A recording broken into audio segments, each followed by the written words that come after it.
اعوذ باللہ من الشیطان اللعین بسم اللہ الرحمن الرحیم۔ آج ہمیں قوم کو ایک اہم پیغام دینا ہے، اور وہ پیغام یہ ہے کہ جوں عرف عام میں جنہیں بڑی راتیں کہتے ہیں وہ اور بڑے دن کہتے ہیں وہ قریب آ رہے ہیں، اور جیسے جیسے وہ قریب آ رہے ہیں ویسے لوگوں کے ذہن میں یہ سوالات زیادہ گردش کر رہے ہیں اور زیادہ سامنے آ رہے ہیں کہ آخر ان دنوں میں جو عبادتیں ہوتی ہیں، جو بھی جس طرح کی بھی عبادت کرتا ہے وہ کیسے ہوگی، کیونکہ یہ سب کچھ اجتماعی طور کے اوپر کیا جاتا رہا ہے ماضی میں۔ جیسے یہ ہے کہ تراویح وغیرہ کے بارے میں بڑی گفتگو رہی کہ لوگوں کا جمع ہونا، نماز جمعہ میں لوگوں کا جمع ہونا، یہ چیزیں کہی گئیں کہ جو موجودہ وبا ہے، کیونکہ اس میں سوشل ڈسٹینسنگ، ایک دوسرے سے دور رہنا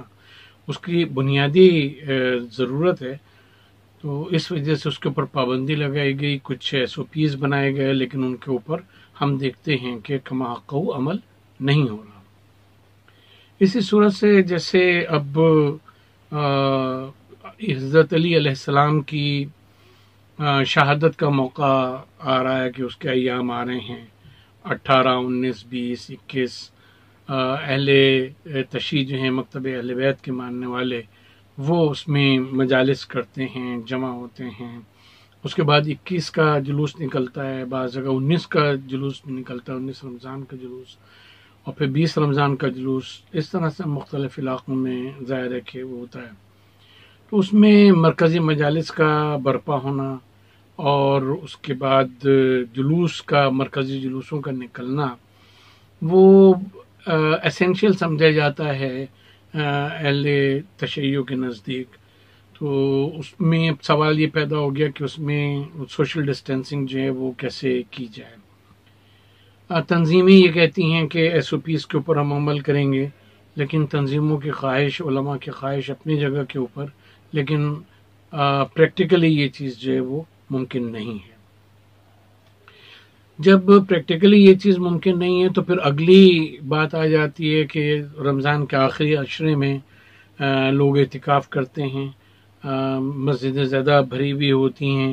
اسی صورت سے پھر شبہ قدر شروع ہوتی ہیں، ان میں عبادتیں ہوتی ہیں، لوگ زیادہ جمع ہوتے ہیں، زیادہ دعائیں ہوتی ہیں، اعتکاف میں لوگ زیادہ بیٹھتے ہیں، کافی تعداد میں ہوتے ہیں۔ تو یہ سب اب جو 15 تاریخ کے بعد سے تاریخیں آ رہی ہیں رمضان المبارک کی، تو اس میں اصل ایشو سوشل ڈسٹینسنگ کا ہے۔ اور اس میں سمجھنے کی بات یہ ہے کہ کیونکہ پریکٹیکلی سوشل ڈسٹینسنگ نہیں ہو سکتی، ہم نے اب تک نہیں دیکھا کہ کہیں اس کو مینٹین کیا گیا ہو، تو جہاں تک اہل تشیع کا تعلق ہے، مکتب اہل بیت کا، تو مراجع کرام تو یہ کہہ چکے ہیں، ایران کے اور عراق کے اور یہاں کے بھی علماء کا متفقہ وہ یہ ہے کہ سوشل ڈسٹینسنگ آپ کو رکھنی ہے، اور اس کے لیے چاہے آپ کو جمعہ چھوڑنا پڑے، چاہے باجماعت نماز چھوڑنی پڑے، اور یہاں تک کہ مجلسوں میں بھی سوشل ڈسٹینسنگ اگر نہ رکھ پائیں تو مجلسیں نہ کریں، جلوس میں سوشل ڈسٹینسنگ نہ کر پائیں تو بھی آپ کو اس میں جلوس نکالنے کی ضرورت نہیں ہے۔ اسی صورت سے اہل سنت کا مسئلہ ہے کہ ڈاکٹرز بھی کہہ رہے ہیں بار بار کہ اگر سوشل ڈسٹینسنگ نہیں ہوگی تو یہ کرونا وائرس جو ہے وہ بڑھے گا۔ 15 کے بعد کی ڈیٹ اس لیے دی جا رہی ہے کہ اس کے بعد ظاہر ہے کہ رمضان کی وہی تاریخیں آ رہی ہیں جن میں لوگوں کا اجتماع زیادہ ہوتا ہے، گیدرنگز زیادہ ہوتی ہیں، مذہبی گیدرنگز زیادہ ہوتی ہیں خاص طور کے اوپر۔ تو میڈیکل پوائنٹ آف ویو سے بھی یہ نقصان دہ ہے، اور شریعت تو یہ کہتی ہے کہ اپنی جان کو بچانا، لوگوں کی جانوں کو بچانا زیادہ ضروری ہے، چاہے وقتی طور کے اوپر کچھ وہ امور کے جن کو عبادت کا درجہ حاصل ہے اور وہ انجام دی جاتی ہیں، ان کو چاہے چھوڑنا پڑے، وقتی طور کے اوپر معطل کرنا پڑے۔ تو ہمارا یہ پیغام ہے شریعت کے ایک طالب علم کی حیثیت سے، جتنا کچھ ہم نے اپنی زندگی میں پڑھا، اساتذہ سے حاصل کیا، ایک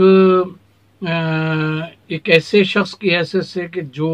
روزمرہ کے حالات کے اوپر، میڈیکل رپورٹس کے اوپر جو دنیا بھر میں شائع ہو رہی ہیں، WHO جو کچھ کہہ رہی ہے، اور مختلف ہیلتھ آرگنائزیشنز کی طرف سے جو کچھ آ رہا ہے، ان کو سامنے رکھتے ہوئے ہم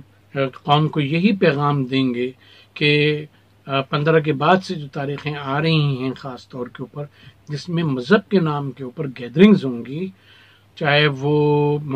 شبینے ہوں، چاہے وہ اعتکاف ہو، چاہے وہ مجالس ہوں، چاہے وہ جلوس ہوں، چاہے وہ شبہ قدر کے اجتماعات ہوں، ان سب میں کیونکہ سوشل ڈسٹینسنگ جو ہے وہ پاسبل نہیں ہے، اور یہ کرونا وائرس کے پھیلنے کا سب سے بڑا سبب ہے، تو اس میں اللہ اور رسول کی خاطر آپ سے یہ درخواست ہے کہ اس کو آپ محدود پیمانے پہ کم از کم کریں، اپنے گھروں میں عزاداری کریں، اپنے گھروں میں عبادت کریں، اپنے گھر میں چاہیں تو معتکف ہو جائیں اور اس میں عبادت کے جو وہ ہیں وہ فرائض انجام دیں، اسی صورت سے شبہ قدر میں قرآن کی تلاوت زیادہ کریں، اور اللہ تعالیٰ سے دست بدعا رہیں کہ پروردگار اس وبا سے بھی ہم سب کو نجات دے اور ہمارے لیے آگے آسانیاں پیدا کرے۔ اور یہ شرعاً بھی یہی درست ہے، اور عقلاً بھی یہی درست ہے، اور طبی طور کے اوپر بھی یہی چیز جو ہے یہ درست ہے، اور تمام دنیا میں اس بات کو ریکگنائز کیا جا رہا ہے۔ لہٰذا ہمیں خیال ہے کہ خاص طور کے اوپر مومنین کرام کہ جہاں ہمارا جو دین ہے، ہمارا مذہب جو مسلک امامیہ خاص طور کے اوپر عقل کے استعمال کے اوپر زور دیتا ہے، اور عبادت میں بھی عقل کے استعمال پر زور دیتا ہے۔ اصول کافی جو ہمارے احادیث کا ایک بہت بڑا اور معتبر مجموعہ ہے، اس میں پہلا باب ہی کتاب العقل والجہل ہے، اور اس میں ایک امام جعفر صادق علیہ السلام کی روایت ہے کہ وہ اپنے آبا سے روایت کرتے ہیں، اس میں یہ ہے کہ آپ سے پوچھا گیا، کہا گیا کہ ایک شخص ہے، اس کی عبادت، حسن عبادت کا حال آپ کو بتایا گیا کہ وہ بہت عبادت کرتا ہے، وہ نماز اس کے قضا نہیں ہوتی، نماز شب پڑھتا ہے، یہ کرتا ہے، وہ کرتا ہے، بہت عبادت کرتا ہے۔ تو آپ نے سب کو سننے کے بعد فرمایا کیف عقل ہو، اس کی عقل کیسی ہے؟ کہا کہ عقلی طور کے اوپر تو وہ کمزور ہے، وہ عقل سے کام نہیں لیتا، اس میں ریزننگ کی صلاحیت نہیں ہے۔ تو آپ نے فرمایا کہ یہ جو عبادات ہیں ان کا اجر جو ہے وہ عقل کے مطابق ملے گا۔ تو عقل ہماری یہ کہتی ہے، عقل دینی بھی یہی کہہ رہی ہے، عقل معاشرت بھی یہی کہہ رہی ہے، عقل طبی بھی یہی کہہ رہی ہے کہ سوشل ڈسٹینسنگ جو ہے وہ اس وقت واحد حل ہے، اور ہم جس قدر کم گیدرنگ کریں گے مختلف اپنی عبادات کے لیے، مختلف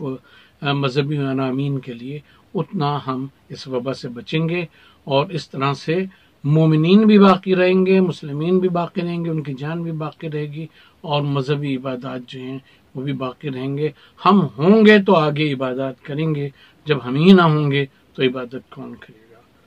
تو للہ اس بات کو سمجھیے، اور علماء کے کہنے پہ،